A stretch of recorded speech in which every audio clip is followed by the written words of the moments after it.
Question number 7 का first part है आपके सामने। क्वेश्चन नंबर 7 क्या क्या है आपके सामने? पासिंग थ्रू द पॉइंट, मतलब अब स्टार्टिंग से क्वेश्चन को समझिएगा। Find the equation of the two straight lines. मुझे दो स्ट्रेट लाइंस की इक्वेशन चाहिए जो पास हो रही है इस पॉइंट से। पहले पॉइंट से एक लाइन पास हो रही थी पिछले सवालों में, अब एक ही पॉइंट से कितनी लाइन पास हो रही है? दो। डायग्राम बनाते वक्त हमारे जहन में फौरी तौर पे ये बात आएगी, सपोज कर लेते हैं वो ये पॉइंट है, यहां से एक लाइन ड्रॉ हो रही है, यहां से एक लाइन ड्रॉ हो रही है, ऐसा ही है, ठीक है? ज्यादा हो गया, ये थोड़ा सा ज्यादा हो गया जी, थोड़ा कम कर लेते जी। ये हमारे पास कॉमन पॉइंट हो गया जहां से दो लाइन पास कर रही, और वो पॉइंट है माइनस। अब ये पॉइंट दोनों लाइन का हो, ये वाला पॉइंट दोनों लाइन का। अब वो कह रहा है and make an angle acute angle pi by 4 radiance with the other line. ये इक्वेशन का मतलब क्या है? दूसरी लाइन, मतलब थर्ड लाइन कह लो आप इसको। वैसे तो थर्ड लाइन हम नहीं कंसीडर करेंगे, लेकिन यहां पर हम ये बात कह रहे हैं कि तीसरी लाइन पर ये एंगल बनाएगा। तो तीसरी लाइन समझो कि इन दोनों लाइंस के साथ एक ही एंगल प्रोड्यूस होगा, और वो एंगल है पाई बाय 4 का, 45 डिग्री। और मुझे इन दो स्ट्रेट लाइंस की इक्वेशन चाहिए, जबकि मेरे पास इक्वेशन गिवन है, और वो इक्वेशन है 6x plus 5y is equal to 0। बात यहां तक किसी के लिए मुश्किल नहीं है। अगर मुझे ये दोनों स्ट्रेट लाइंस की इक्वेशन चाहिए, तो मैं यहां पर दो लाइंस कंसीडर करूंगा, लाइन 1 और ये वाली लाइन 2। लाइन 1 लाइन 2, मतलब इसको भी आप लाइन 1 कह सकते हैं, इसको भी आप लाइन 1 कह सकते हैं, और इसके बाद की जो लाइन है वो कौन सी है? लाइन 2 है। अब समझना यह है कि मुझे लाइन 1, दो लाइन 1 इंटरसेक्ट कहां कर रही है? एक पॉइंट पर। मुझे इन दो पॉइंट्स की क्या चाहिए बेटा? तो मैं पहला काम करूंगा, लाइन 2 का निकालूंगा स्लोप। वेरी गुड, शाबाश। अगर मैं लाइन 2 का स्लोप निकालता हूं तो क्या आ जाएगा? m2 आ जाएगा। सपोज कर लेते हैं वो आ गया 4, सही है। अब मुझे इस लाइन में जाने के लिए ना तो सवाल ये बता रहा है कि लाइंस पैरेलल है, ना तो सवाल ये बता रहा है कि लाइंस परपेंडिकुलर है, सवाल ने बताया कि लाइंस एक्यूट एंगल से पास हो रही है। तो ऐसा सवाल जिसमें आप जानते हो tan theta plus minus m1 minus m2 divided by 1 plus m1 m2, formula जानते हैं आप स्लोप का, फॉर्मूला फाइंड करने का, कब पढ़कर आए आप? अच्छा, ये प्लस माइनस क्यों? ये प्लस माइनस, ये फर्स्ट ईयर में भी नहीं पढ़ा, अभी पढ़ा है पिछले उसमें, कल पढ़ा है। Plus minus m1 minus m2 divided by 1 plus m1 m2, यहां लगता था मॉड का साइन, अब यहां साइन कौन सा आ रहा है? Plus minus. अब समझना यह है कि मेरे पास दो स्लोप है, एक स्लोप ये रहा, यहां से निकलेगा, एंगल मुझे मालूम है, स्लोप 1 निकाल सकता हूं, लेकिन स्लोप 1 निकालने पर कितने स्लोप आएंगे? दो के क्यों आएंगे? एक लाइन ये वाली और एक लाइन, यही तो दो स्ट्रेट लाइन है जो पास कर रही है एक पॉइंट से। प्लस माइनस की वजह से कितने स्लोप निकलेंगे? दो। तो इस पॉइंट पर दोनों स्लोप बारी बारी रखेंगे और कितनी इक्वेशन निकाल लेंगे? और ये दो इक्वेशन स्लोप पॉइंट फॉर्मूले से, दो इक्वेशन इन दो लाइंस की इक्वेशन होंगी, दो स्ट्रेट लाइंस, जो कि तीसरी लाइन पर आप कह सकते हो कि वो एक और लाइन पर 45 डिग्री बना रही है। तो जब हम कैलकुलेशन करेंगे तो हम कितनी लाइन कंसीडर करेंगे? दो, लाइन 1 और लाइन 2, क्योंकि जब इसका स्लोप है तो फॉर्मूला tan थीटा का दो ही स्लोप बताएगा, दोनों लाइंस का स्लोप बताएगा। समझ में आ रही बात? तो अब हम स्टार्ट कहां से करेंगे? सबसे पहले स्लोप, ये तो हो गई डायग्राम, अपने पास नोट डाउन कर लो डायग्राम को, सही है। अब आप स्टार्ट करोगे, if late n is the slope of required line, जो है बेटा वो लाइन 1 है, m जो है वो स्लोप है रिक्वायर्ड लाइन का, तो y minus y1 m x minus x1, ऐसा ही होगा फॉर्मूला। मुझे बताओ जो आपका रिक्वायर्ड फॉर्मूला है उसमें लाइन 1 के लिए हमें क्या चाहिए, m चाहिए, तो ये m जो है वो स्लोप ऑफ लाइन 1 हो गया। अब मुझे स्लोप ऑफ लाइन 2 चाहिए, क्या चाहिए, स्लोप ऑफ लाइन 2, तो स्लोप ऑफ लाइन 2 मैं यहां से निकालूंगा, स्लोप ऑफ लाइन 2। अगर स्लोप ऑफ लाइन 2 फाइंड करूं तो स्लोप ऑफ लाइन 2 के लिए क्या काम करेंगे, सबसे पहला काम, इक्वेशन मालूम है आपको 6x plus 5y is equal to 0। तो अगर मैं स्लोप निकाल रहा हूं बेटे तो m1 कह दो आप इसको, coefficient of x divided by coefficient of y। Coefficient of x कितना है 6, कोफिशिएंट ऑफ y कितना है 5, माइनस 6/5, m1 है माइनस 6/5। अब हम जाएंगे स्लोप ऑफ लाइन 1 निकालने के लिए। Slope of line 1, slope of line 1 से पहले line 1 and line 2 make an angle, acute angle 45 degree यानी π/4, जिसे हम क्या लिख सकते हैं 45 डिग्री। फॉर्मूला क्या होता है, tan थीटा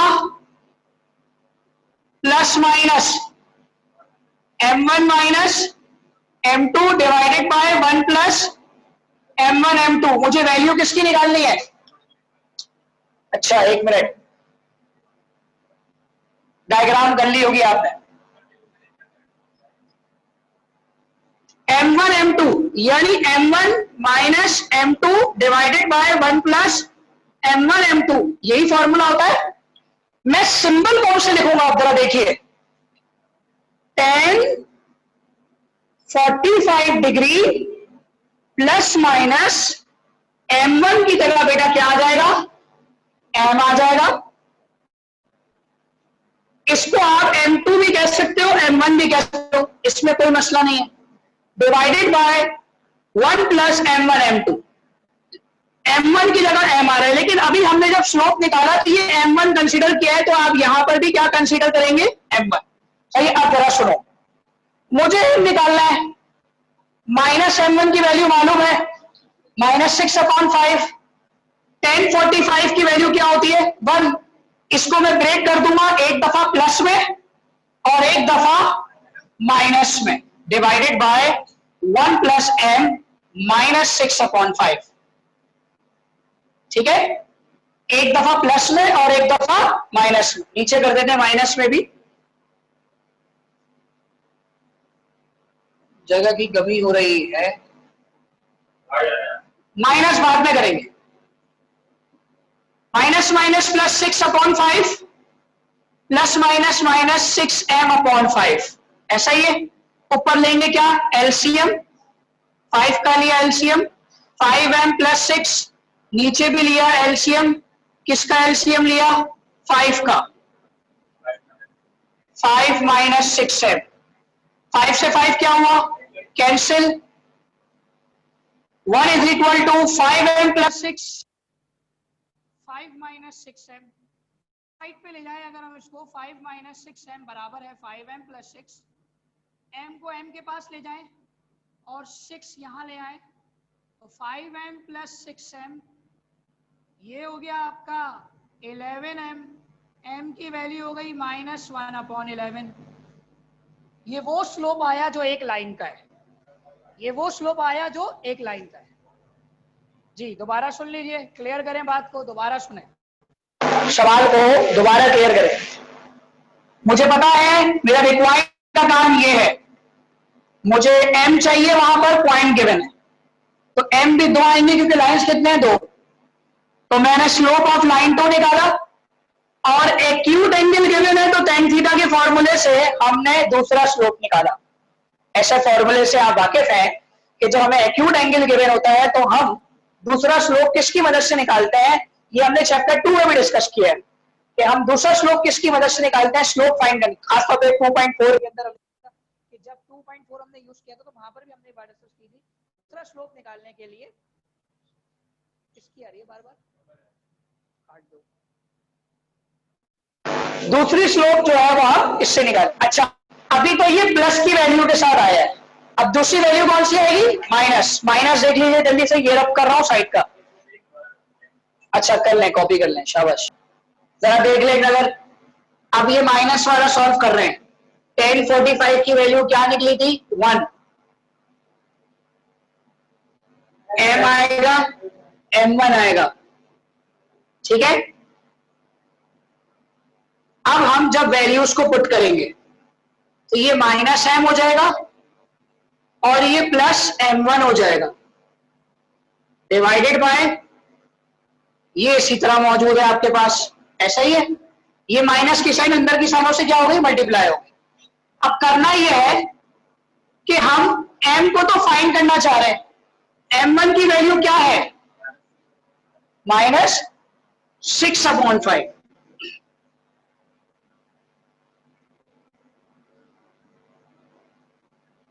सॉरी,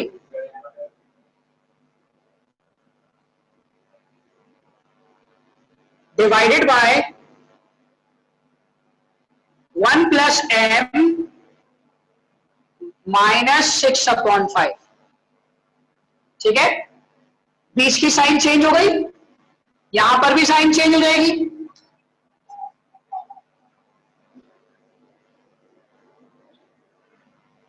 बहुत ध्यान से देखिएगा, -6/5 6m/5, विदाउट एलसीएम तो काम हो ही नहीं सकता। ऊपर आएगा 5 का एलसीएम -5m -6 क्रॉस मल्टीप्लाई, नीचे भी आएगा 5 का एलसीएम 5 - 6m, 5 से 5 क्या हुआ, कैंसिल।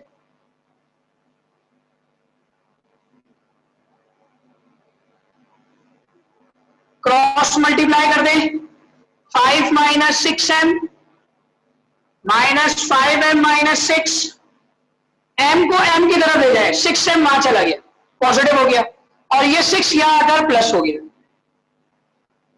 6m पॉजिटिव हो गया। 6 में से 5 निकालना है, और यहां पर क्या आया, ठीक, कहां पर बेटा, ये माइनस अंदर की साइनों, ठीक है ना।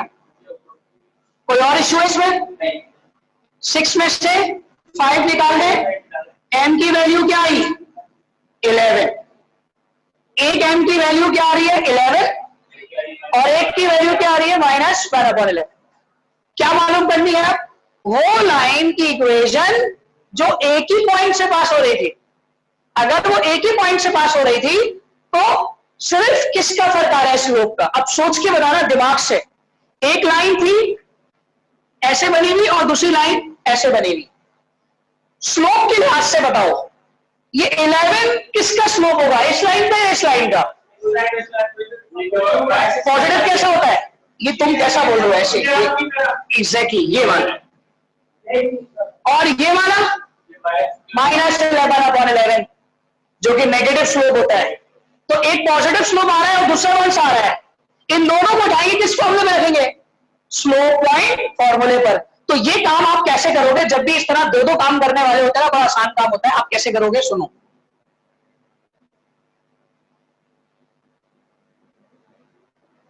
ये सब कॉपी कर लिया, ये किया था। अच्छा, अब देखो भाई, दो काम हो रहे हैं, m की जगह एक दफा क्या आ रहा है 11, और एक दफा m की जगह क्या आ रहा है -1/11।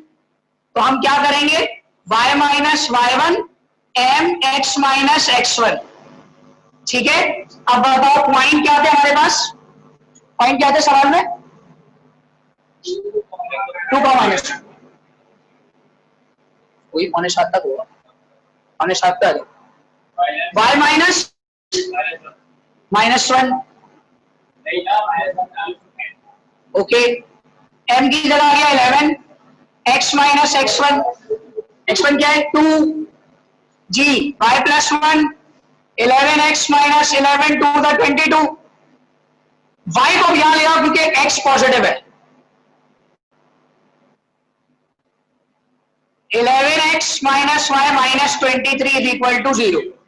इस पर आ जाओ, y माइनस -1 -1 अपॉन 11 x माइनस 2, ये 11 वहां जब मल्टीप्लाई होगा तो y प्लस 1 हो जाएगा और ये माइनस x प्लस 2 हो जाएगा, 11y plus 11 is equal to minus x plus 2। तो हम क्या काम करेंगे जरा देख लीजिए, हम यहाँ पर एक काम करेंगे कि हम x को इस साइड ले आएंगे, plus 11y plus 11 minus 2 is equal to 0, x plus 11y plus 9 is equal to 0। ये वो दो लाइंस की इक्वेशन है, हाँ प्लस 2 यहां आएगा तो क्या बन जाएगा -2, ठीक है। ये वो दो लाइंस की इक्वेशन है जो एक ही पॉइंट से पास हो रही थी, एक का स्लोप नेगेटिव था, एक का स्लोप पॉजिटिव था, और वो दोनों लाइन है जिस लाइन से एंगल बना रही थी वो π/4 था। तो तुमने जिस लाइन के जरिए स्लोप निकाला वो सपोज कर लो कि थर्ड लाइन है, लेकिन कैलकुलेशन के लिए हम उसे क्या कंसीडर करेंगे लाइन 2, ताकि हमारा काम आसान हो जाए, ठीक है। समझ में आ रही बात, यह है बड़ा मुश्किल और तरीके का सवाल। इसके बाद वाला सवाल 60 डिग्री है, सिर्फ पॉइंट चेंज है और 60 डिग्री है और इक्वेशन भी चेंज है, सही है ना। कॉपी करें इसको, शाबाश।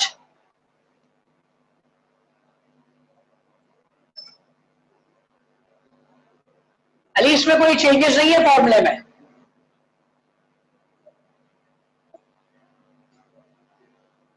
पूरा पूरा डिसेबल। अली फॉर्मूले में कोई चेंजेस नहीं है, प्लस माइनस की साइन लगती है एंगल की वजह से, सही है। एक्सरसाइज 2.4 में ये फॉर्मूला आपको पढ़ाया जाता है।